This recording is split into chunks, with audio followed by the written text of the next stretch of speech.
Please, a round of applause for Sharon Wirth and Judy Gilger.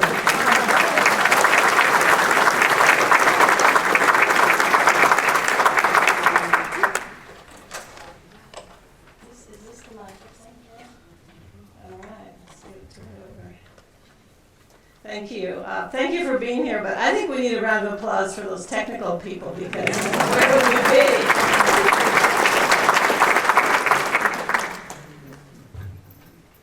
Okay. Well, let's move on. We've seen that one enough, right?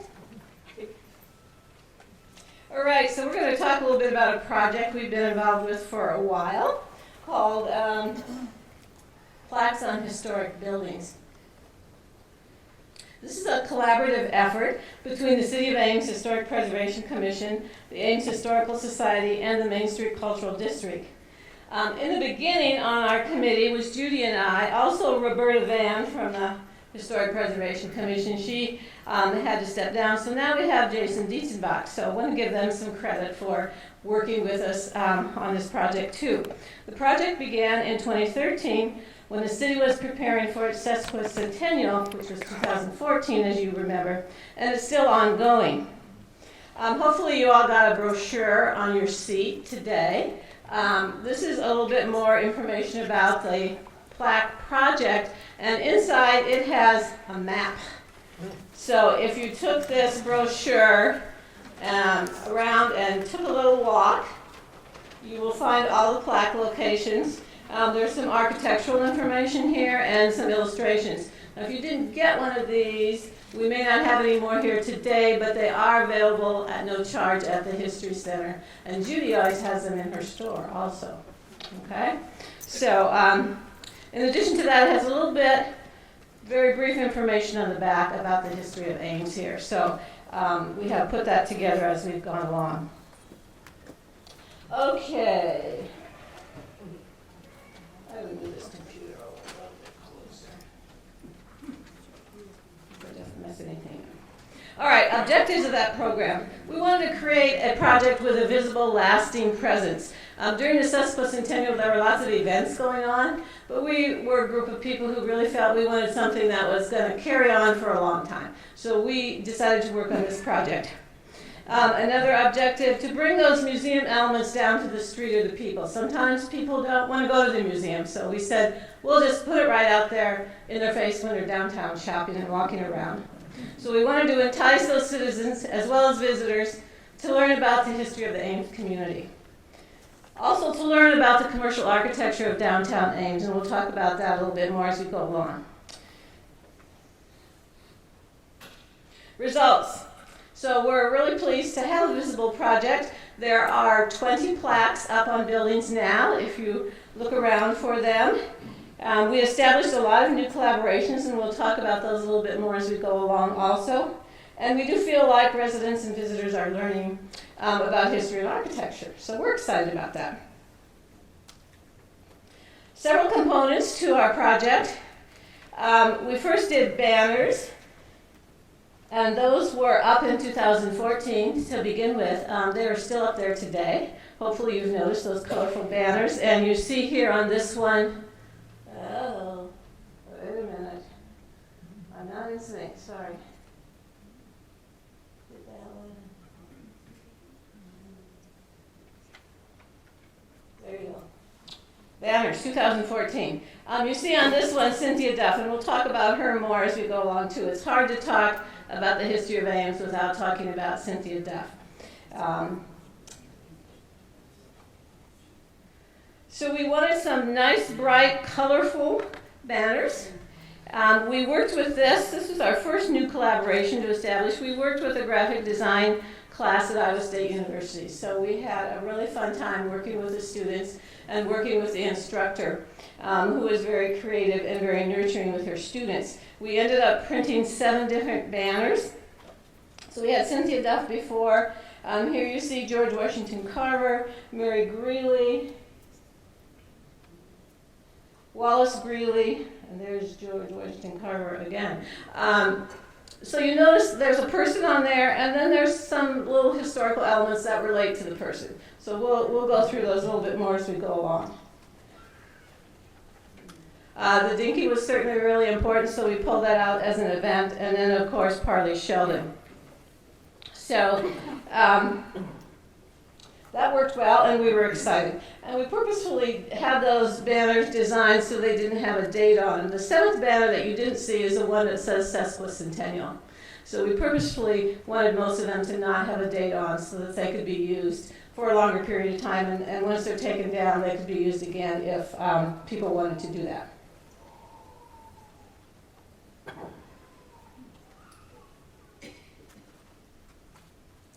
Okay, so we started on phase 2, which were plaques on historic buildings. The first one was installed at City Hall during the sesquicentennial celebration, and you see several designs here. They're not all exactly the same, they all have some common elements. Once we started, we learned really quickly why no one had done this before. It is a massive amount of work, but clearly we have loved doing it or we wouldn't have kept doing it, and we won't keep doing it, but so we're going to do some more. Very time intensive, and we took very seriously the charge to have the information be accurate. So we worked very hard on that, and it just took a lot of time.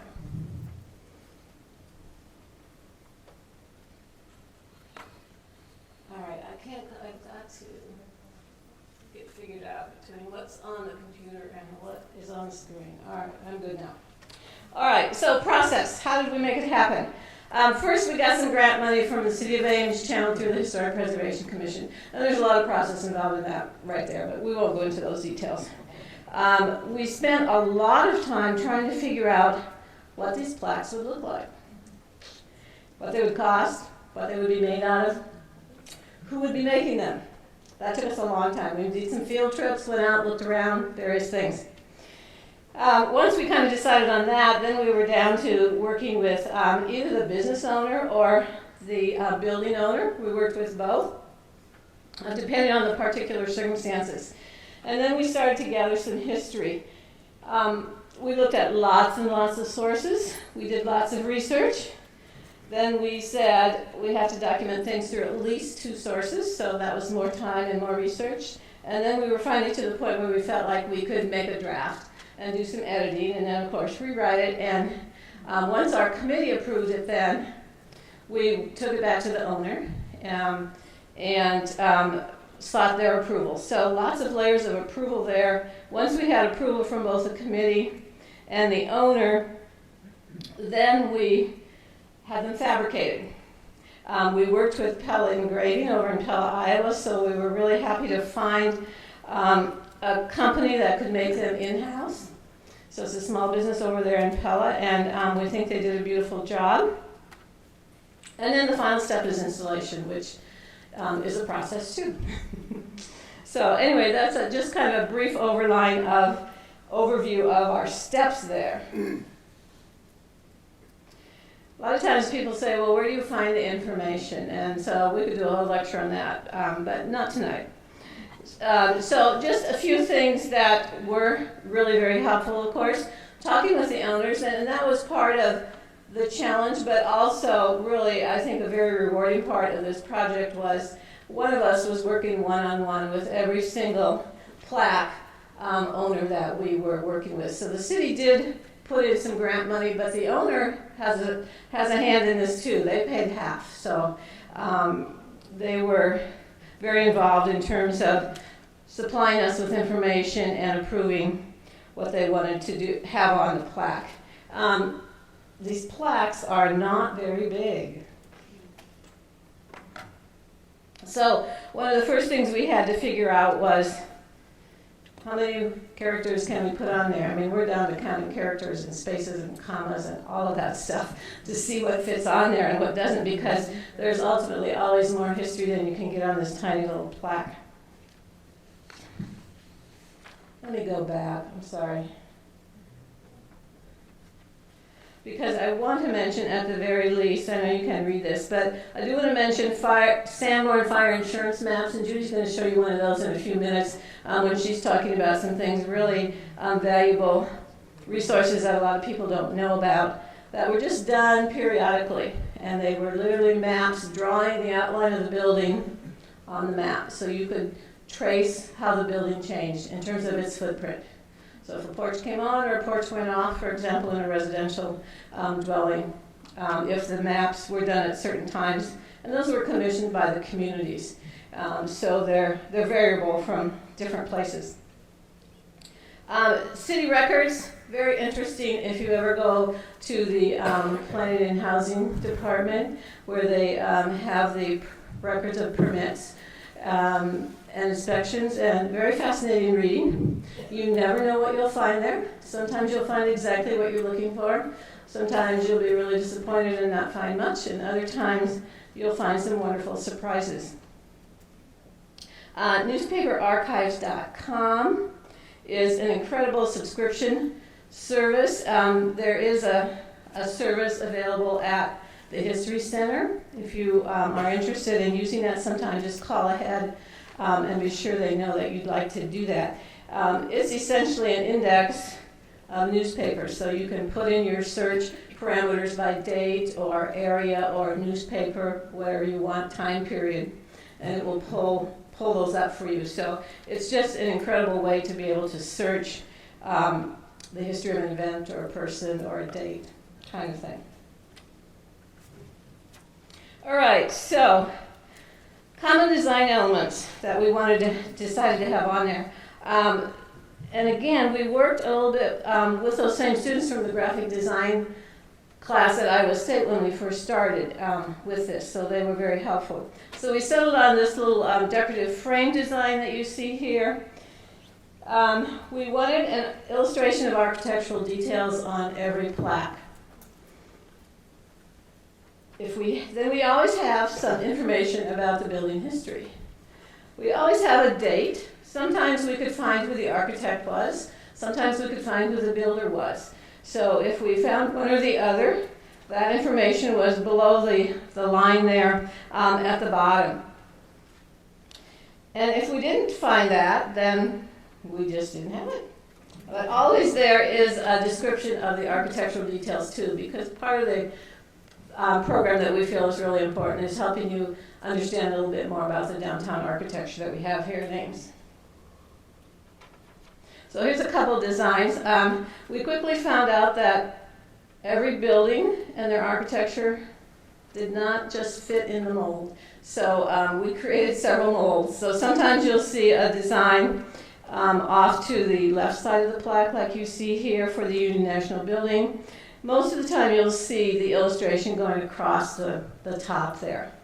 But there are different variations. And sometimes there's no date on it or builder, like the Union National Bank doesn't have a builder or an architect there, so then we just had more space for history. So we just worked with what we had there as we went along. This one is a little bit unusual, and so far is the only one that we've done this way, the J.L. Stevens building, and Judy's going to talk more about that, is now covered with plaster. We wanted you to be able to look at this illustration here on the plaque or in the brochure and look at the building, and they should match. But sometimes that was difficult, and this is one of the cases where it was very difficult because that building had been covered in plaster.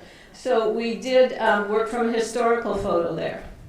But you can see, I think, still the carryover in terms of the historic details that kind of peek through the stucco. So that one is a little bit unusual with our design. All right, Judy, take it away. All right, so can anybody here tell me what material this building is made from? What? Very good, very good. So far you're doing great.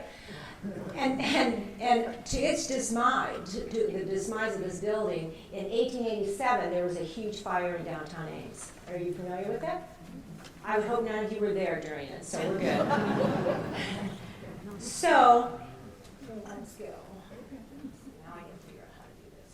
Here's a Sanborn map that Sharon was talking about. If you notice the blue dot in the bottom, that was the only water tank that was in downtown Ames. And that was at the Douglas Crossing. And guess who owned it? The railroad. So when our fire occurred, we had no access to water. And that's why all the buildings were destroyed at that point.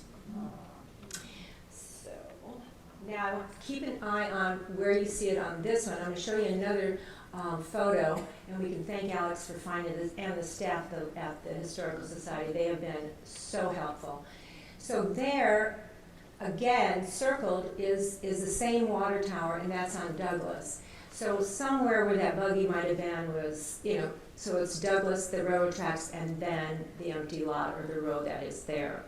So you can kind of get an idea how far away that Douglas Tower was in reference to what is today the 100 block and the 200 block. So that would be from Duff until Kellogg. So that kind of gives you an idea of where we are talking about where this fire occurred. So in 1887 was the year of the big fire. At the time, the city officials begged the railroad for the privilege of connecting a single hose to the railroad's water tank that was on Douglas. And this marked the first attempt in furnishing public service to the little community of Ames. After much discussion, the right was finally granted, and just think of that, a single pipe was given and laid on the ground on Onondaga, which is Main Street. The residents were required to pay a fee, a nominal fee, but they had to pledge that they would not ever use that water tank, the water that was in the tank, unless there was a fire. I know. Think of that today, how that would fly. So the people who lived, the residents, didn't really care so much because it was a small fee, but they knew that they would have water in their own residence because they had wells that were dug. So it really wasn't an issue. It was more to protect the downtown area. So now we go to, let's see.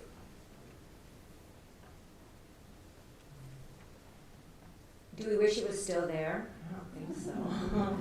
Okay, so from the 1887 to from 1891 is when things all were rebuilt, and the material of choice was brick.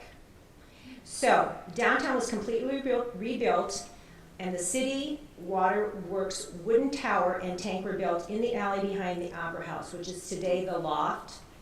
You familiar with that? Mm-hmm. Which later would be the home of the Ames City Hall, which is YSS today. This tank would minimize the threat of another devastating fire downtown. A water main and hydrants were placed along Main Street. These were paid for by the property owners, and later the city purchased them. They took out a loan of $900. So the initial cost was put on the property owner, and then the city would buy them back later on. There was a man that was hired, and he would pump the water into the tank, and then this was paid for by the merchants. So all the business owners downtown had to pay a fee to have this gentleman take care of filling the tank. If you needed a barrel of water, you could buy it for the outrageous price of a nickel. And if you really needed water, the whole tank only cost you 25 cents. And that was a bargain in those days, wouldn't you think?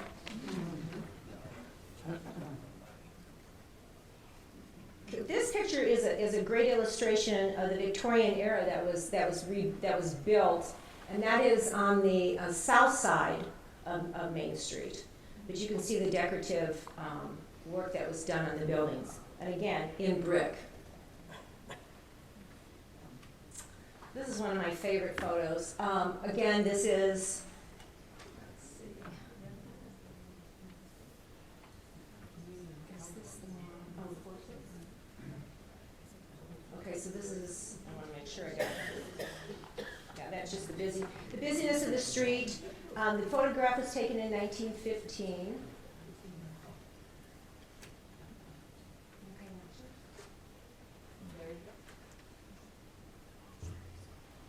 You see a little note in red ink on my script here that I didn't read earlier. As we move along, we'll show you a number of pictures, and if we could date the picture, we tried to do that. So I want to say the date that you see on the screen, for example, this one says 1915. That is the date of the picture, okay? So it doesn't mean that one of those prominent buildings was built in 1915, okay? We'll talk about some construction dates, and as we're talking, you might be going, that doesn't match the date that's up there. So that is why, okay? Those dates that you see on the screen are the date that the picture was taken as far as we know. This is looking which direction? Yes, looking east. On the left-hand side of the screen is right at the corner of the intersection of Main and Kellogg. So that is the northeast corner of that intersection. Okay? So you're seeing the north side of the street there on Main Street. Okay? But it was time for change in terms of architecture. So we started with wood. We moved into those very ornate brick buildings.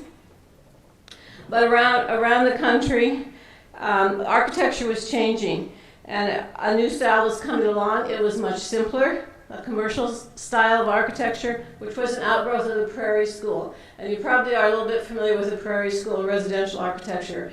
Much simpler than the Victorian residential architecture. That same kind of transformation was happening in terms of commercial architecture, and there was really a really strong influence of that here in Ames, Iowa. So those designs are noted for structural brick buildings, structural brick walls, clean rectilinear shapes, subtle relief, richly textured surfaces on the exterior walls. So none of that ornate gingerbread stuff from the Victorian era. This was really strongly brought to life in Ames, Iowa. Two well-known architectural firms introduced the style in Ames just before World War I. They were hired by political rivals Parley Sheldon and Wallace Greeley, really the business elite of the day, those two men. This set the tone for the commercial buildings. Local contractors and builders in Ames took notice of these details and used those architectural details in many of the remodeling jobs that they did. So the result of that is something called facelifts on Main. The architecture was just changed. The front of the buildings had a big change. So when you combine those remodeling jobs with some new buildings around the 1920s, the whole streetscape changed. And we have a lot of that remaining yet today. The local business people with very conservative tastes reaffirmed this, and they kept building in that style for many years after the architectural style had changed in other parts. And so that gives us a pretty cohesive downtown. Very different from other communities where you might see a lot of the Victorian architecture, or you might see some of each. We have almost no Victorian architecture left in the commercial district in Ames, Iowa. But we do have this other wonderful stuff, okay? So three major buildings really started this change in Ames, Iowa. That was the Sheldon Munn at the corner of Main and Kellogg, the 1915 Municipal Building with the new City Hall at the corner of Kellogg and 5th, and the Masonic Hall, which was at the corner of Douglas and 5th Street, which we now know as the Octagon Center for the Arts.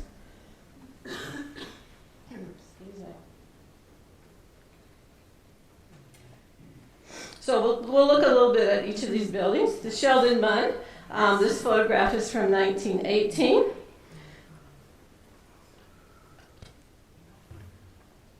Architects Proudfoot and Bird were employed by Parley Sheldon. They were one of the premier architectural firms in the state of Iowa. So if you wanted the best, then they were the best. That's who you hired.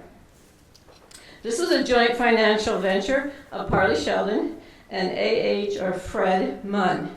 The monumental scale and its function as a community center suddenly shifted this business center from Main and Douglas to Main and Kellogg. The building features extensive use of brick for structural and decorative purposes, lots of texture, if you go and look at that building now, an emphasis on that big rectilinear shape, and some contrasting color in the bricks. So you see the light and the dark here. And today still, that building dominates the streetscape of downtown Ames. The second building, the municipal building, built in 1915 and 1916. This was done under the leadership of Mayor Parley Sheldon. A new city hall began in 1915. The architects here were Levy, Norse, and Rasmussen from Des Moines. They were the other premier architectural firm in Iowa. So if you wanted the best architects, those were the two firms to have, Proudfoot and Bird and Levy, Norse, and Rasmussen. So this was built on the site of the existing city hall, where that water tower was that Judy just showed you. The new building in a classical revival style complemented the new Sheldon Munn nearby. Details you can see here are the cornice at the top, entry with dental molding, recessed windows, and it has some inset of cast concrete. The third building that was so important to this changeover was on the corner of 5th and Douglas, the new Masonic Hall. This was funded by Wallace Greeley, and architects Levy, Norse, and Rasmussen were employed to design this. Again, extensive use of brick, and it's very, very geometric. Cast concrete trim, concrete pilasters at the entryway, which is a little bit of neoclassical revival detail. And it has some prayer school detailing about the main entrance. And you may have noticed, I hope you have noticed, in about the last year to 18 months, that original entryway has been uncovered. It's so beautiful right now. All right, so those are the three buildings. Let's take a look at the men involved here with this. I'm sorry to say we don't know that there are any women involved, but what are you going to do? All right, first, A.H. Alfred Herschel Munn, known mostly as Fred. He's a pretty elusive guy, pretty hard to find a photograph of that man. He is standing on the left there with his family. He was known in Ames as being a very generous capitalist for the enterprises he was interested in, including the Sheldon Munn Hotel. He was the second generation of the Munn family in Ames. In 1891, his mother and father came to Ames and opened a lumber yard. For many years, that was located at the corner of Main and Duff. Today, it's located down on Airport Road, run by the fifth generation Eric Munn. At one time, there were branches of Munn lumber in Ames, Gilbert, Slater, Huxley, and even Kelly. Fred ran the Munn Lumber Company business for many, many years. He served on the Ames City Council from 1901 to 1911, as well as other Ames boards and committees, including the original Board of Trustees for the Mary Greeley Hospital. So he was involved in a lot of stuff there. Parley Sheldon. Again, it's hard to talk about Ames history without talking about Parley Sheldon. Affectionately known as the perennial mayor, he served as mayor of Ames for 18 years over a 32-year period. That began in 1884 after serving only 1 year on the city council. In 1890, he purchased the Story County Bank, located at the northeast corner of Main and Douglas. He was well known for his public spirit and his public service in the early days of Ames. We owe him very much. Some of his major contributions included establishment of the city electric plant, development of the Ames and College Railroad in 1892, more commonly known as the Dinky. He was postmaster from 1885 to 1890, and of course, partial financing of the Sheldon Munn Hotel. He's also was very, very influential in establishing a permanent home for the Iowa Highway Commission in Ames, now known as the State Department of Transportation, or the DOT. So wow, that's just a few things he did. He died in 1932. The third man we want to talk about a little bit, Wallace Greeley, or Captain Greeley, as he liked to be called. Even though he really was a major in the Army, he liked to be called Captain by his friends. He came to Ames in 1866 when the population of Ames was only a few hundred, if you can imagine how it might have been then. He and his wife Mary arrived in Ames with savings from having served 4 years in the Union Army, believed to be a grand sum of $3,200. They purchased a farm in the area where the Green Hills Retirement Center is today. In 1891, he founded the Union Bank. That was the first corporate bank in Ames. That was located at Main and Douglas, the northwest corner of that intersection. Today that bank is known as U.S. Bank. So through a lot of mergers and a lot of name changes, that bank still continues. Greeley contributed much to his community as it developed. He and Mary were very strong supporters of education. He served on the Ames School Board, and he also served 3 terms in the Iowa legislature. Together, they donated the land where the original public library was built, so a little bit to the north here. The building is still there. In memory of his wife, he donated the Mary Greeley Hospital to the city. That was built in 1915 and 1916 also. Many an important cause received his contributions, perhaps at a very critical juncture to keep the funding going, but often very quietly and unnoticed by others. It was also in 1915 that Greeley signed the contract for the construction of the new Masonic Hall at the corner of Douglas and Fifth Street, where the Octagon Center for the Arts is today. Although Greeley and Sheldon were banking and political competitors for many, many years, they put those differences aside when it came to the welfare of the community. Perhaps Mr. Sheldon's new hotel motivated Greeley to donate a hospital and to build a new Masonic Hall. We'll never know the answer to that, a little secret, but we like to think that, there was a little competition even coming through in their public service. Wallace Greeley died in 1917.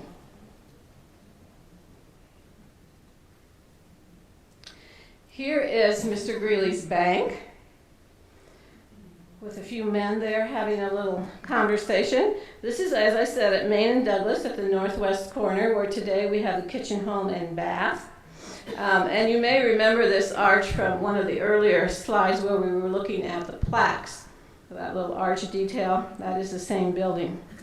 Well, you might be wondering what Wallace Greeley is talking about. He is actually the man in the center there. Let me see if I can actually use this little pointer. Here's Mr. Greeley. Okay. In the derby hat. What were they talking about?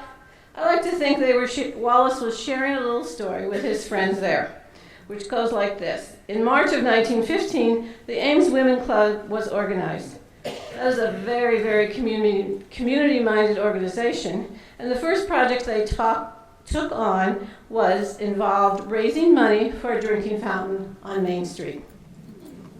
The location being discussed was Main and Douglas.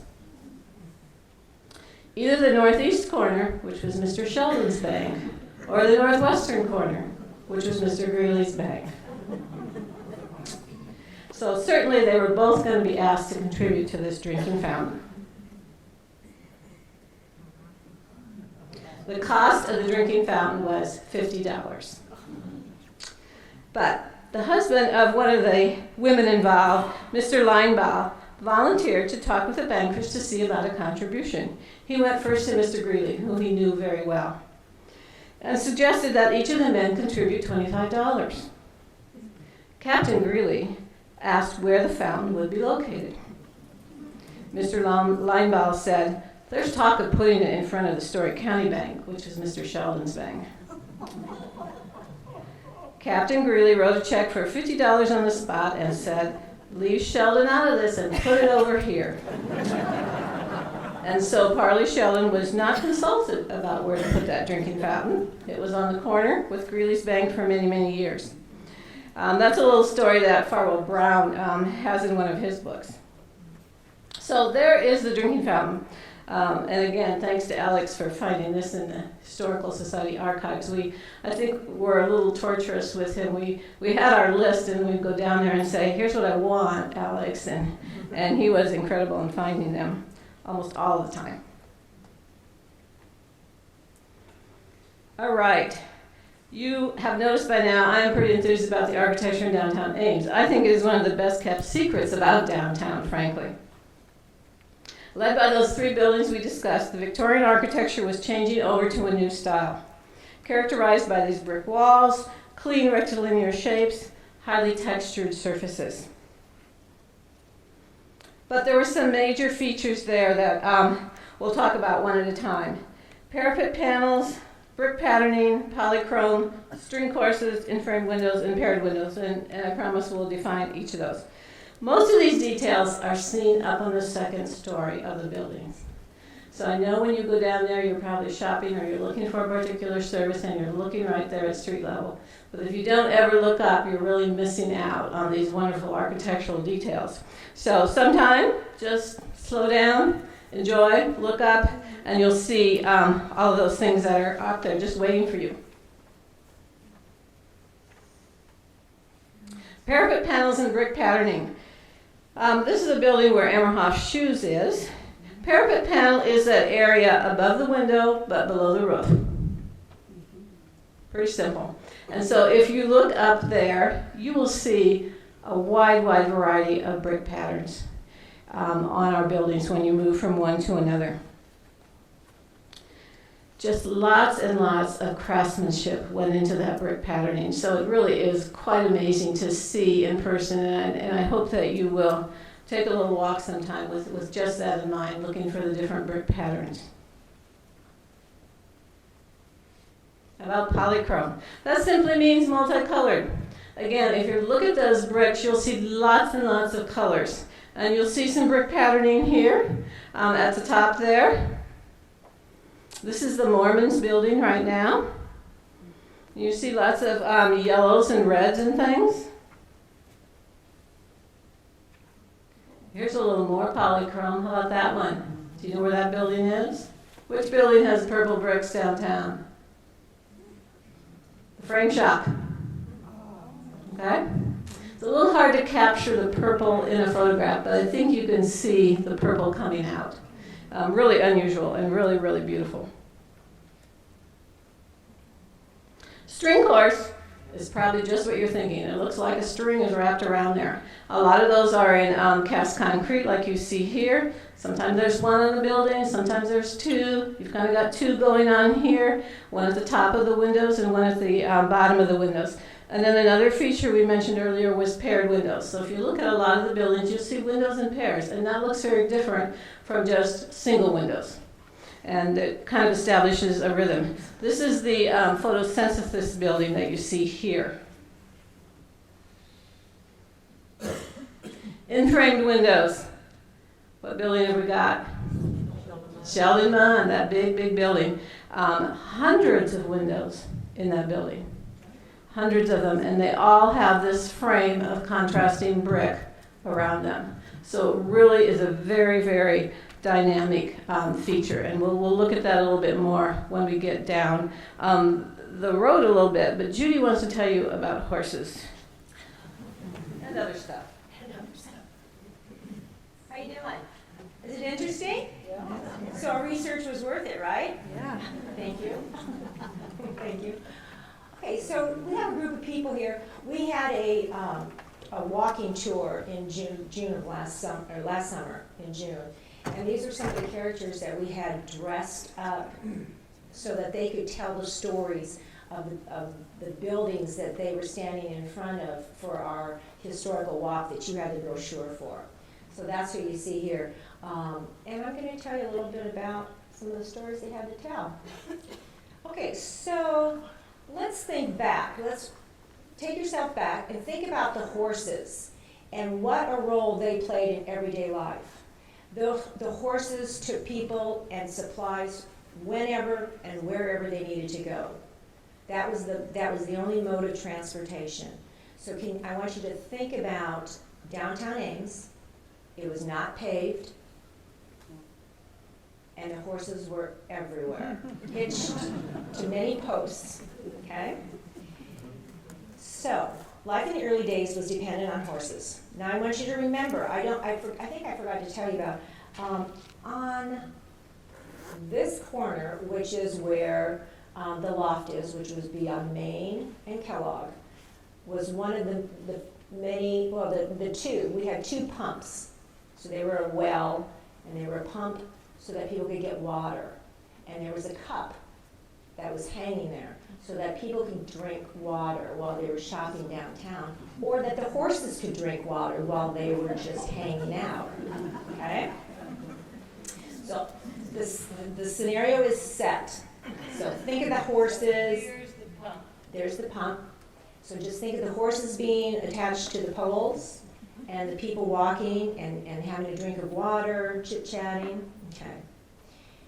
So there is, in 1908, an engineering professor from Iowa State College named Warren Meeker passed a resolution to have the handles removed from these two pumps.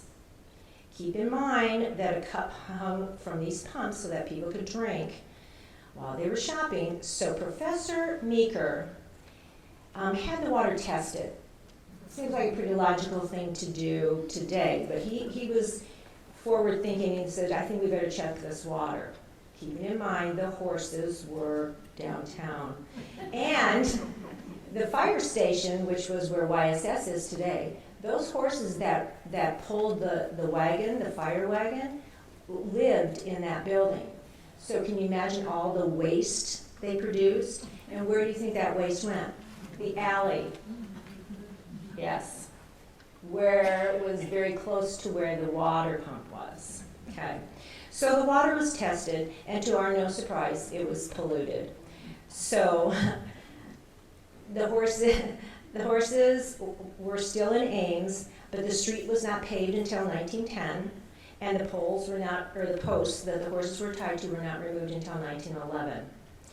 So we should be really thankful to Professor Meeker, and I mean, he was really a hero and probably prevented many people from getting ill because of his testing of the water. Is this a great, wait. Okay. Is this a great picture? Does anybody recognize where it is sitting, where this popcorn cart is sitting? Douglas? Mm-hmm. This is Ben Young and his popcorn wagon. The popcorn wagon was located near the corner of Douglas and Main from 1905 to 1939. Can you imagine that? 1905 to 1939. Okay, so the cool part about this story is that Ben Young owned and operated this popcorn cart for 24 years at this location. Now, when he wasn't in charge of the popcorn cart, he was a plasterer. So he would go around and plaster walls throughout the city. I want you to notice that one could walk on the sidewalk or the street side with your horse or your buggy to get a bag of popcorn. And I want you to think back what it smells like for popcorn. Can you imagine walking around downtown thinking, oh my gosh, you have to have it, right? So there were movie theaters downtown. So what people would do is they would go to his cart, and for 5 cents, they would get a bag of popcorn, and then they would go down to the theaters and watch a movie. But it gets worse for him. I feel so bad for him. As the cars became more popular, they created between the carts, on horse and cart, and the cars, they were causing traffic problems. So the city council had to get involved, and it's really for the safety of all. And so on March 31st, 1939, there were no more permits for in-the-street popcorn wagons. There were some on the sidewalk later, but not in the street. So you can only imagine how sad it was for Mr. Young, who no longer could have his popcorn cart. But the other cool part is that, this is kind of a fun fact, is that the theaters, after the popcorn carts were removed, the theaters started selling popcorn. And they still do today. And they make a lot of money. Okay, so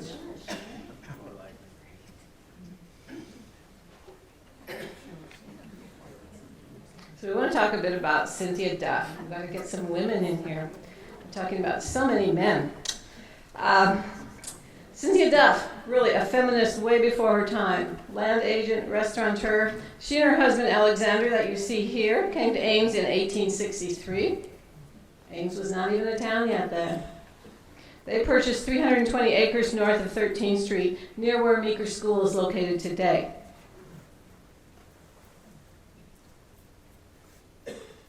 In 1863 and 1864, they purchased land that you see here on this map from Isaac Black, Samuel and Sarah Highstand, and Lucius Hoggett.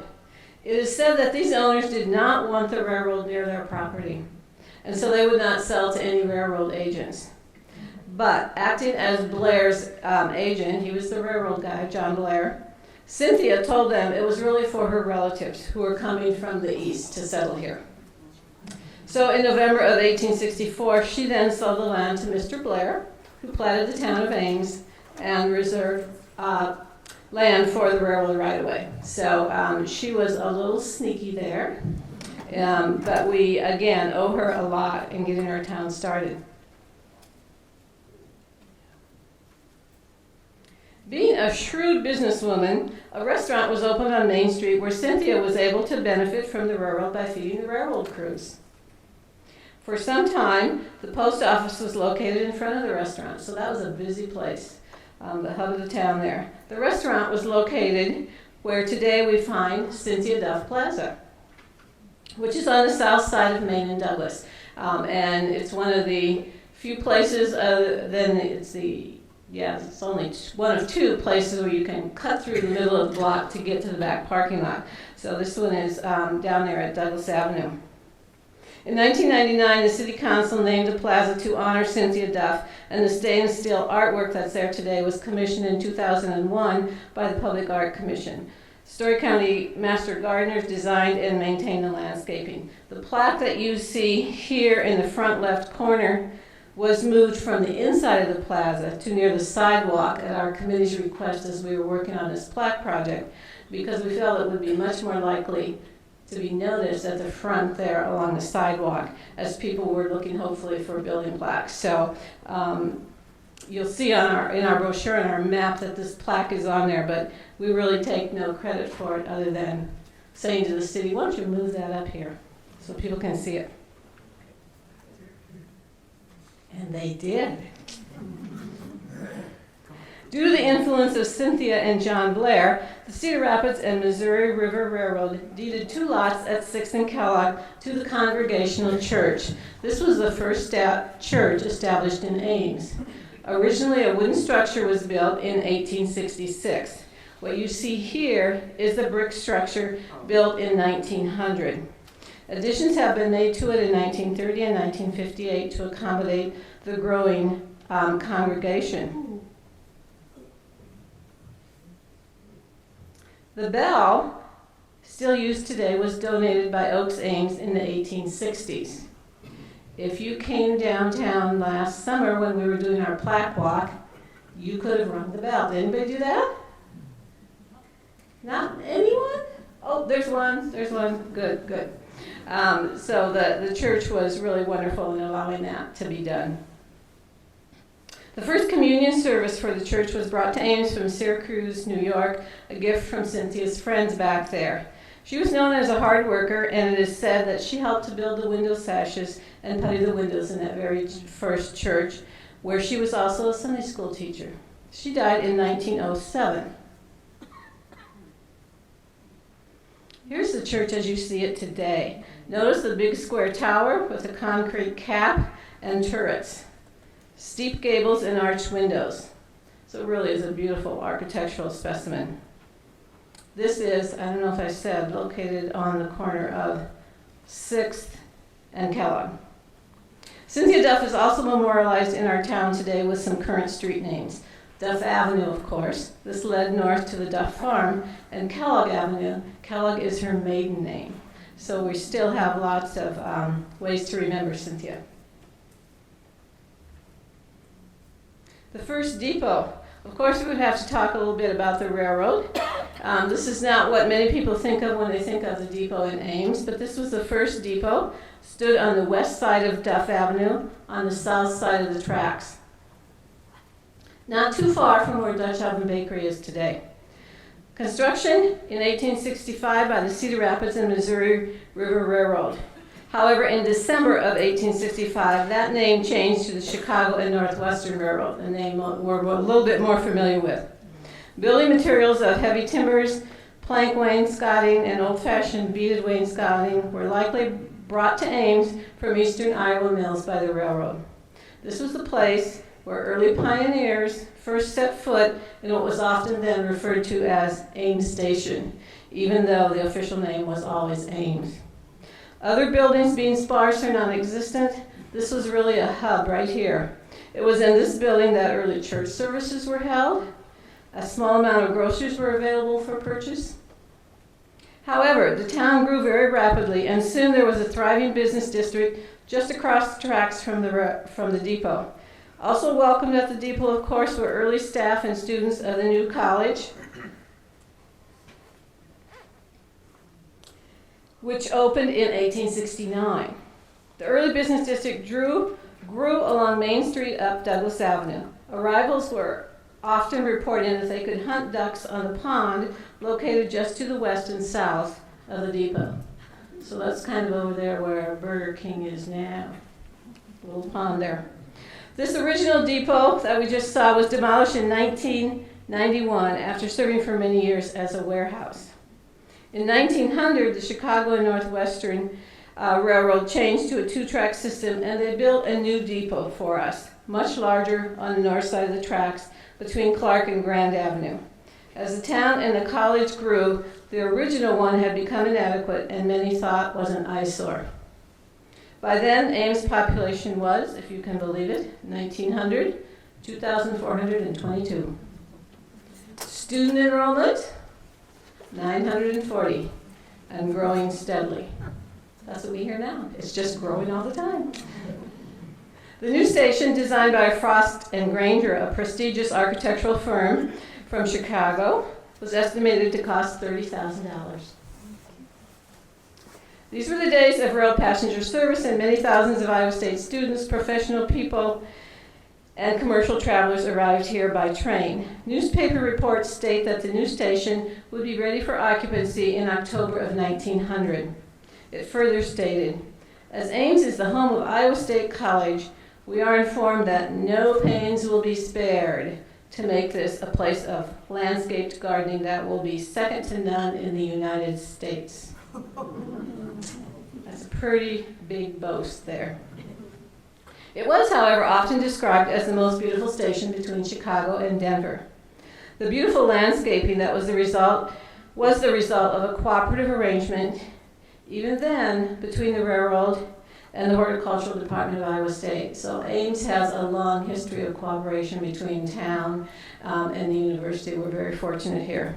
Jerry Sexton, who was then the landscape gardener at Iowa State, is credited for the design. Passenger trains continued through Ames until March of 1960. I moved to Ames in '59 and came Ooh. into the station. Wow. Who else rode the train into Ames? A few people. All right.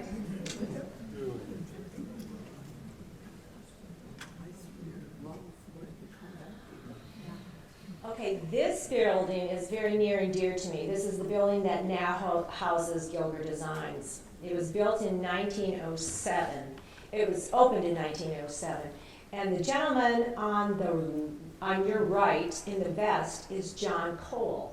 He was the father of Ben Cole, who built the overpass and built the high school. So just so you know who he is. So this building, the first building was occupied in this space was by George E. Baker Jewelry Store, which opened in August of 1907. George had been a city council rep for Ward number 2 from 1905 to 1908. He was mayor from 1916 to 1918, and believe it or not, he beat Parley Sheldon out. So that's kind of cool. The original safe is still being used by us. If anybody's interested, you're more than welcome to come in and see it. It's quite an amazing door. It's all concrete, and then there's a safe within the safe. So it's very neat. So feel free to stop in. We the Gilgers are the 9th jeweler to be in that building. So since 1907, it has always sold jewelry. So it's one of the few buildings that can, I think it's the only building that can say that on Main Street. that it has always been a jewelry store. So we're very proud that we can be there. My grandparents were jewelers, so our children are our third generation jewelers, so we're pretty proud of that. I was not able to find a lot of information about George E. Baker. I don't know what he did in city council, and I don't know what he did as a mayor, so I challenge any one of you to do some research and get back to me if you would. So, and there's George. This picture is at the City Hall, and that's the front of our building today. Everything. Well, I won't say everything. The windows have been replaced, and we're hoping to do the double-hung windows. And the other thing, the front of this building did not change until 1968 when Maynard Ray, some of you may remember Maynard Ray, he had it changed in around 1968. So I think that's pretty amazing to think that it's only had the one other front to it. Okay, so now we're going to jump over to the Stevens Building. The Stevens Building is what is today the Loft. He was financed by Judge Stevens and Professor Budd. In 1903, it was divided by a firewall, resulting in the separation of the buildings. And like Sharon had said earlier, it has had stucco placed on the top of the brick. And then later on, where you see Family Martial Arts, they put in new brick on top of the old. Over the grocery store on the northeast corner of Main and Kellogg was a large room called the Opera House. You entered it by the steps in the alley, which would be south of City Hall, where the City Hall is, which would be YSS.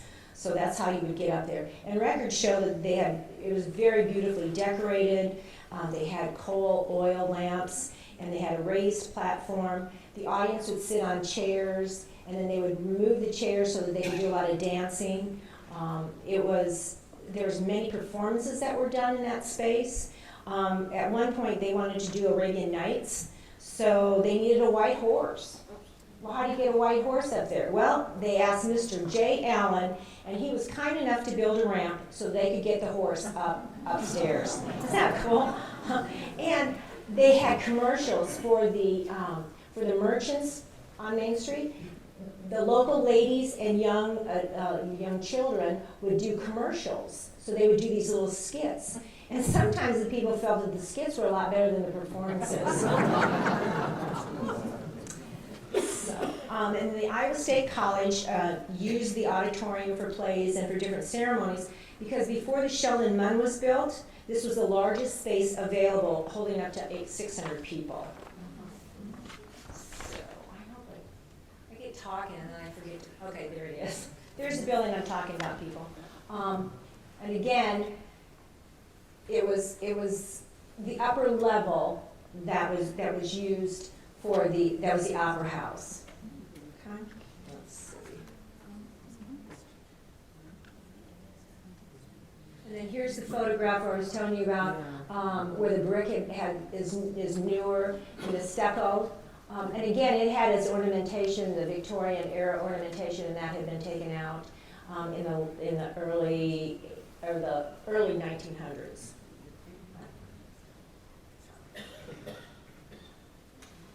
Okay, the Red Ball store, which is where Cafe DM is today. The interesting thing about this building is that it had a 3-story rope elevator that they would take the materials in the basement, and then they would hoist them up to the 3rd floor where that warehouse was. So, and this building was always, it had food related, like it was grocery stores, a couple different grocery stores. And then today it's Cafe Diem, so they're serving coffee and food there today.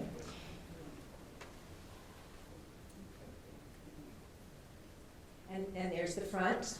And again, when they did the renovation to the windows, they put them back to the double hung, and they opened them up all the way to the top of the opening. So they were able to bring it back to the original state.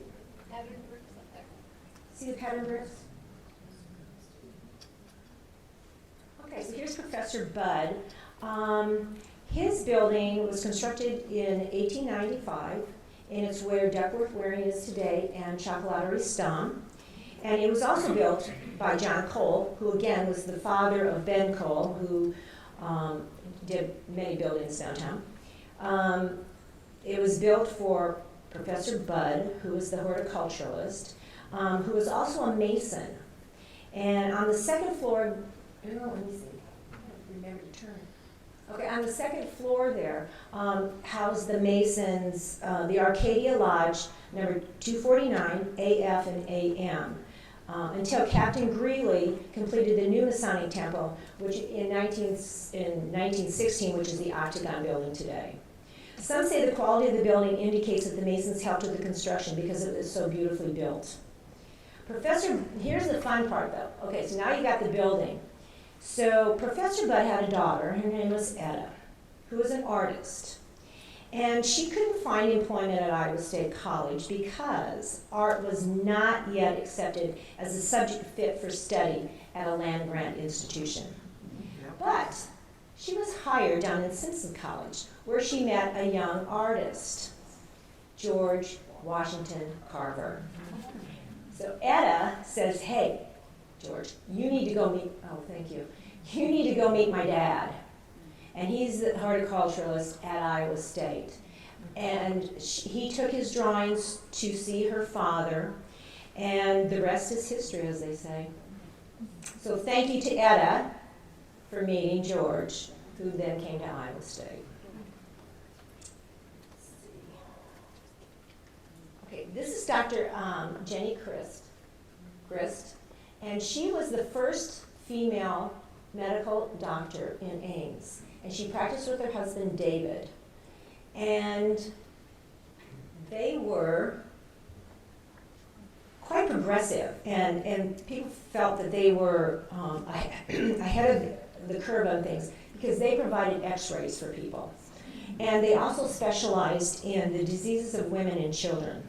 Their office in 1915 was upstairs where Chocolaterie Stam is today.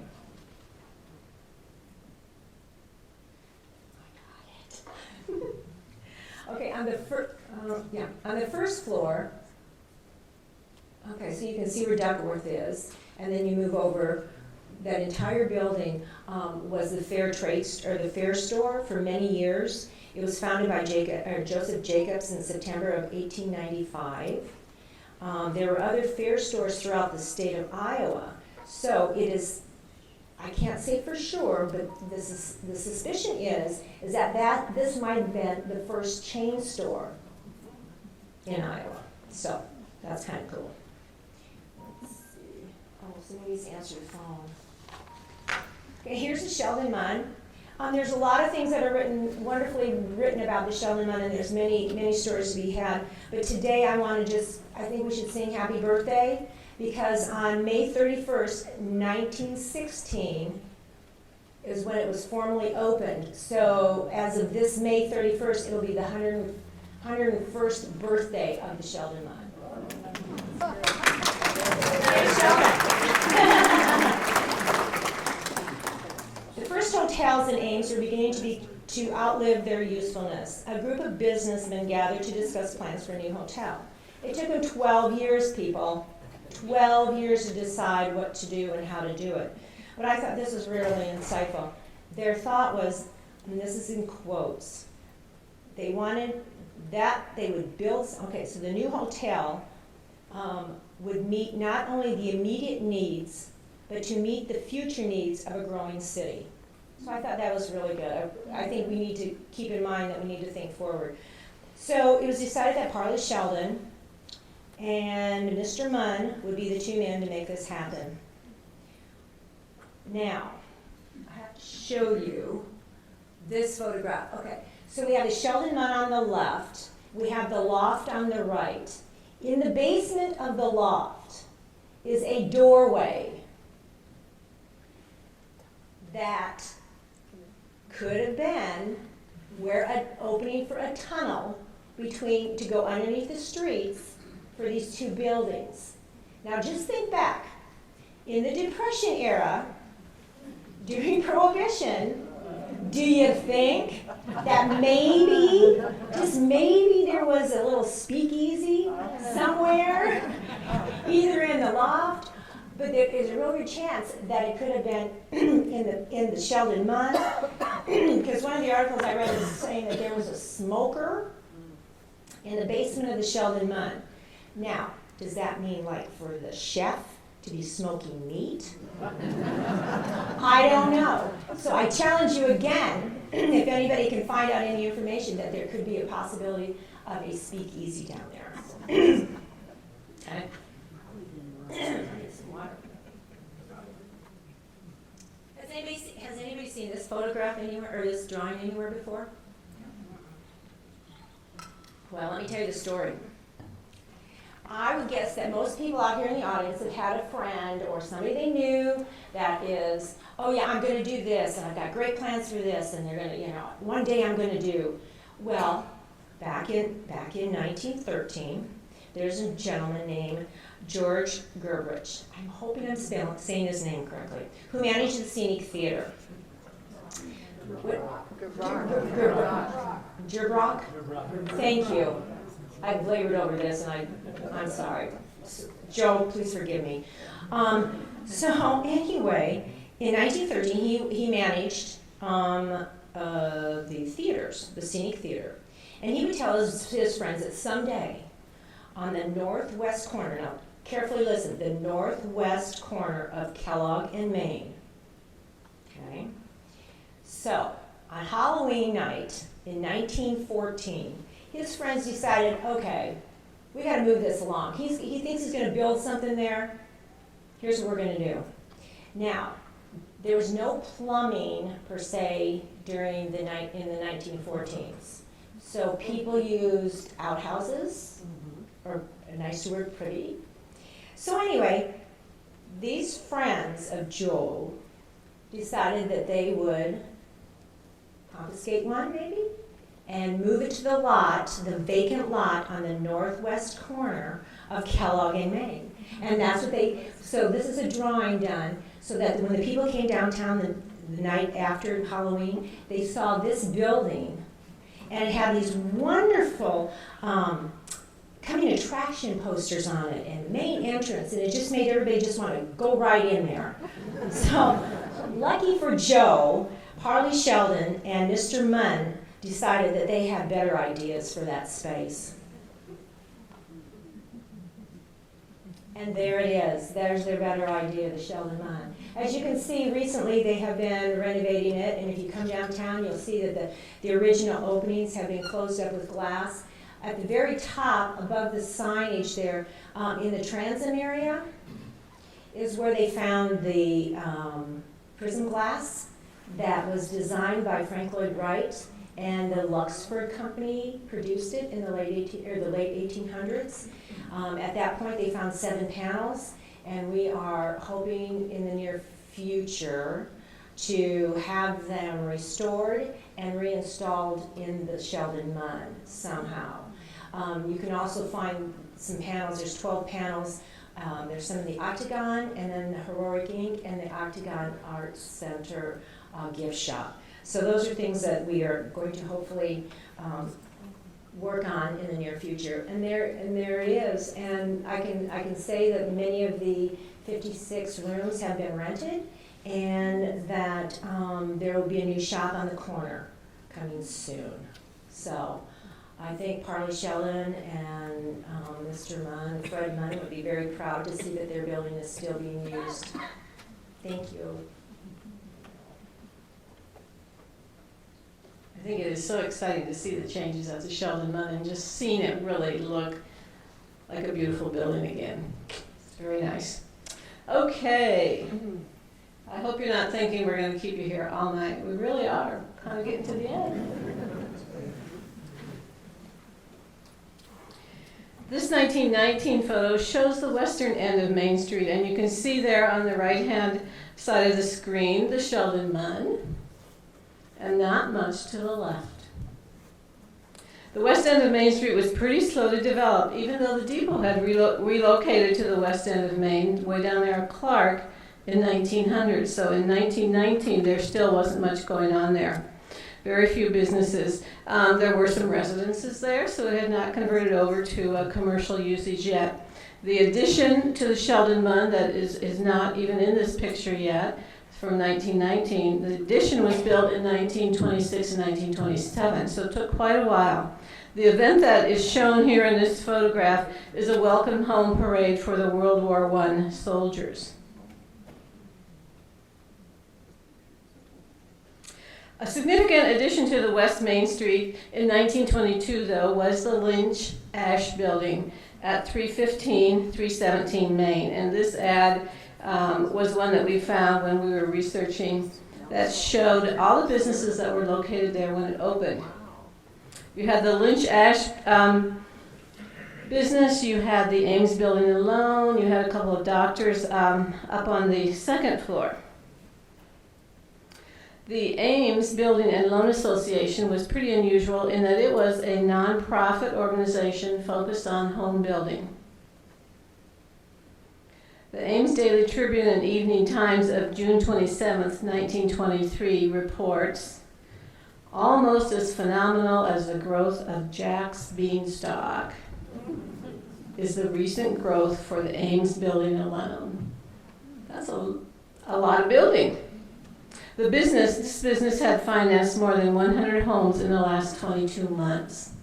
So that is in the early 20s that was happening at this location. This is the building as it looks today, the photosynthesis building. You can see 3 sets of paired windows here and a concrete band or the string course serving as a windowsill.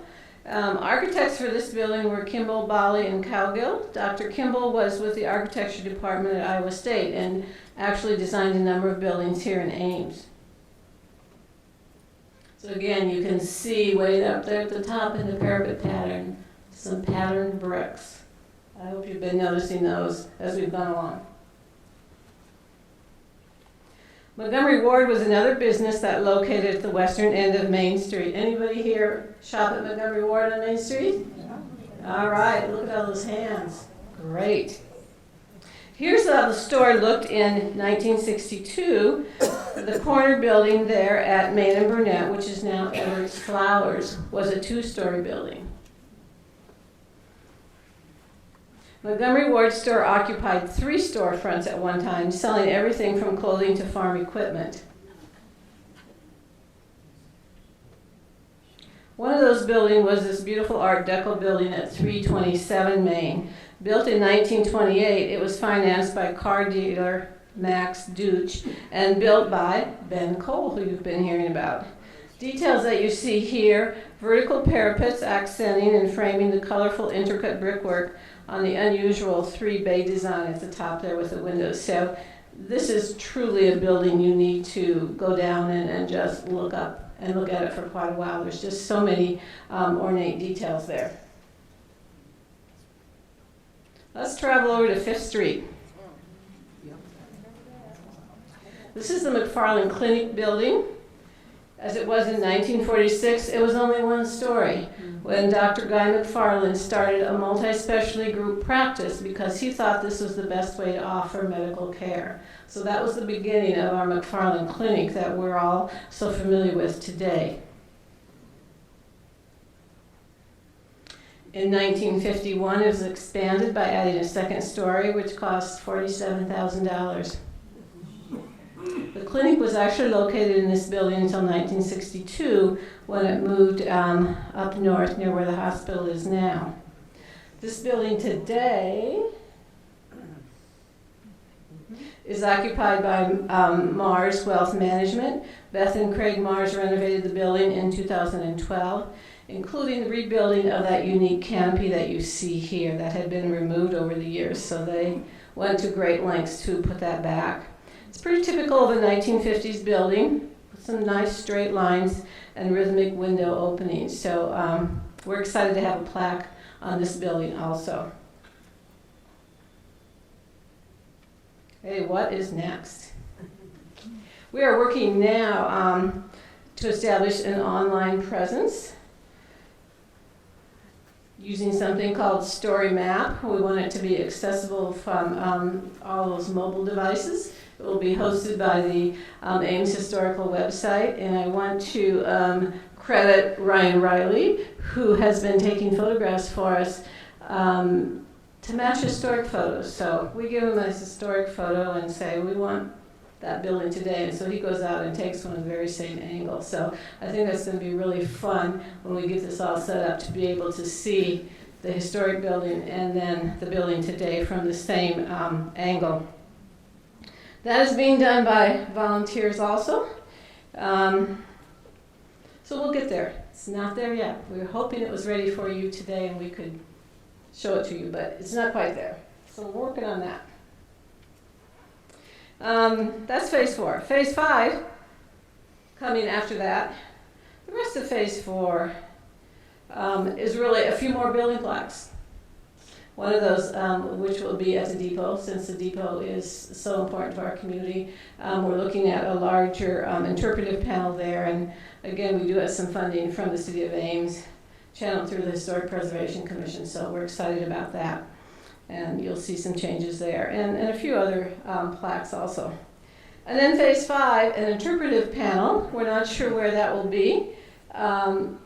Really kind of be a panel to talk about the plaque project altogether, kind of a kiosk area to tell visitors and residents about the project so that they can then grab a brochure and go around and see what it's all about there. So we're starting to work on that. We do not have a design yet. We don't know where it will be located. Maybe in Tom Evans Park. There's some talk about that, some renovation there. So stay tuned for that. So we want you to go downtown Ames and see the buildings. Okay? Just remember there's probably other people there though, so don't run into them while you're looking up so much. Okay? We don't want to have any accidents. But really, there's lots of fun things to see up there.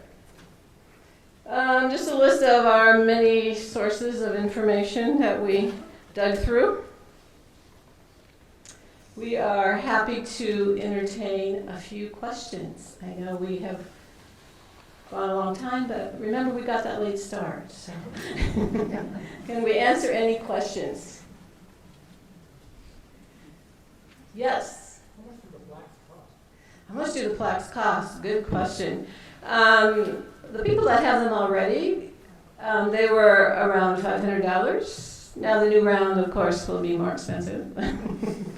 But so not inexpensive by any means for that kind of square foot of zinc. They're made of zinc. And again, the City of Ames, via the Historic Preservation Commission, funded half of those. And then the owner funded the rest of those. There are a few, though, where the owners decided to just fund it all. So we have some wonderfully generous people who believed in our program and said, I want one, let's just get it done. I don't care about the grant funding. So there were several of those also. Tour. Thank you. I thought about that earlier. Oh, my gosh. Yeah, so, hey, we're planning another tour in conjunction with the Ames Public Library, another walking tour, which will be on July 31st, a Monday evening, 6:30 p.m. Rain date of August 2nd. And so we'll take the brochure that we have and we'll walk around and look at buildings and tell you some more stories. So keep that in mind. Hopefully it's going to be a beautiful summer evening and you'll be hearing more about that. We've just gotten the dates set and haven't gotten any further with the publicity yet. So thank you.